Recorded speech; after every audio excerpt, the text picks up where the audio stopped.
Hey, Marc Warnke here. So I recently had somebody ask me a question, and it really made me think about, again, so just so you kind of know why I share these, the life-steading movement that I am the founder of and continuing to push has a lot to do with you as an individual, me as an individual, us as human beings trying to become better human beings, because when we figure out the process of uplifting ourselves, we're more available to uplift others, and then the cycle goes on, and we're bettered as humans, and as a culture, and as humanity. And so I want to speak to something that is such a common dilemma for so many of us, and that is that it's often that family puts us in a position, or relationships, committed relationships, which I'll put family in that because in some ways we commit ourselves to the process of maintaining a relationship with family. And very often there's history and baggage and contention and differing paths, meaning one person is elevating themselves and the other is going the other direction, either through addiction or abuse or giving up, or all over those indexes. And if that's a brother, sister, or a spouse, those are committed relationships that, because we made a commitment to stay in them, they become very difficult to manage, because the process of honoring who we are and what we have to hold as dear for us, and maintaining our ability to be there for those that count on us, require that we're standing on some stable footing. But God never teaches us our most profound lessons from comfort. It's always taught from discomfort, and very often in these difficult situations in these relationships. So I have personally, of late, really been in the practice of something that a friend of mine shared with me that really resonated, and he called it radical acceptance. So being radically accepting of the people around me, because the way my mind works, I generally look for how other people can change to suit the ways I want to live and be, instead of looking at the ways that if I'm in a committed relationship with that person, and I understand intellectually, which we all need to be clearer about, is that not only can we not change people, people don't change fast. And so if we're invested, when I go to work on myself on something in a deep way, it doesn't take weeks or months to manifest. It takes years, and it's really slow progress with lots of setbacks. Because, at 52, I've spent 52 years learning how to be the person that I am. And if I'm going to make change, there's this huge process of unlearning. It's almost like I have to invest myself more in the unlearning of the old cycle than the learning of the new cycle. I have to create space and then fill space with growth.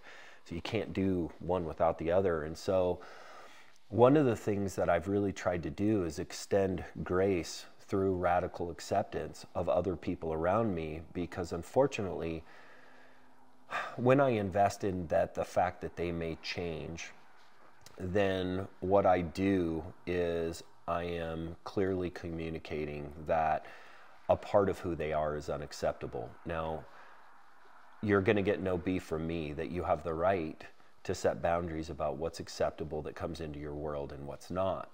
But once again, when we've chosen and or through family are in a position to be in this committed relationship, we have to find the gray between self-care and radical acceptance. And I think that bridge is boundaries. And so just kind of setting boundaries where when certain behavior that we know diminishes our light, which then makes it less possible for us to be full of light for other people, we get to choose to be empathetic, number one. That's one of the key components to radical acceptance, is that empathy allows us to see that very often, like for example, let's say that somebody consistently wants to one-up us in the relationship and it feels really diminishing.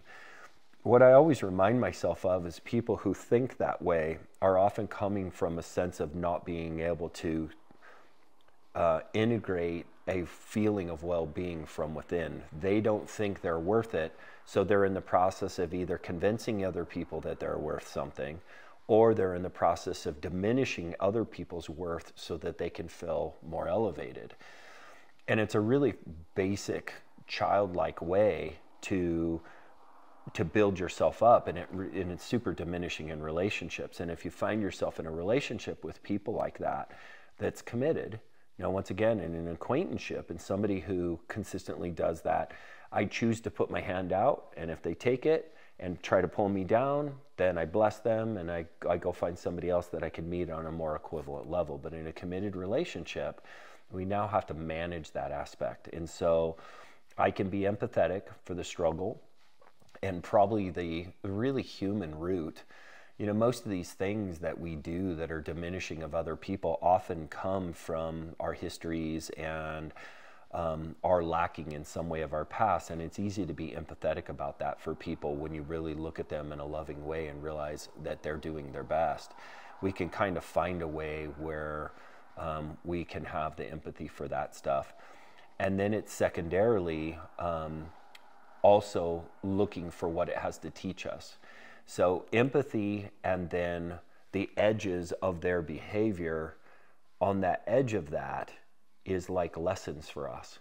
It's lessons for us in how we get to see ourselves, in how we get to see what's not working for somebody else, in our opinion, or how do we take care of ourselves better and maintain the essence of who we are, even despite that discomfort. All those are things that make us better. And so I'd really encourage you, when you're looking at these committed relationships, to find like some communicative middle ground. I think one of the hardest parts about what I just said there is that it does require communication and commitment on the other side. And so I actually have found myself in several situations where I am in a committed relationship through family with somebody who is just simply not safe for me to be around for myself or my family, but I still have to be around them. So I find a way to kind of settle into a spot where I can minimize that activity or protect myself from conversations that will lead down that direction. And just honestly, the ability to have a relationship with somebody that is like that I'm forced to be around, always has to be kind of on a surface level, because the ability to dive deep and find resolution and communication and have somebody respect your boundaries, they at least need to be willing to communicate. And if you can't get beyond that, then you just need to find the place that you can settle in of self-care, and not losing the empathy and the acceptance. Now, I know that sounds really weird, but one of the greatest blessings that we can give to the world is to send out the energy of understanding, empathy, and acceptance. That energy itself carries so much strength and power, both for ourselves and the collective, that it still creates space for learning. And that's why I believe God puts us in situations like this and in relationships like this, where they feel untenable or hopeless, is to make us find a sense of peace or meaning from it. And if we completely disengage, then we don't get to stretch to find that deepness and that meaning, and nor the lessons that has to teach us. So I think as a part of the cycle that God really intelligently created, is that we would be in relationships that we couldn't vacate, and that would force us to find a sense of peace within it. And that can be as deep as the person you're married to. The person you're married to, in some ways, you might find great difficulty in certain aspects of their personality to maintain yourself, and your stretch is to find that. But the stretch is not to ask for change. The stretch, and to expect any of that to be fast or quick.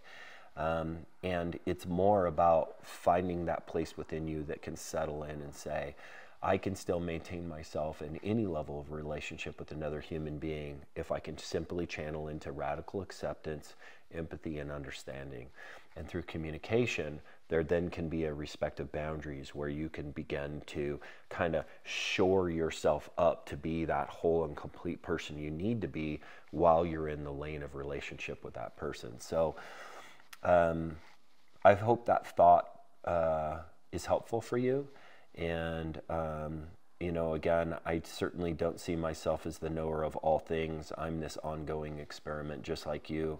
And I find myself, as I'm saying this, realizing places in my life where I'm not doing a very good job of what I'm speaking about. And this is a nice reminder for me as well. So I hope you find that helpful.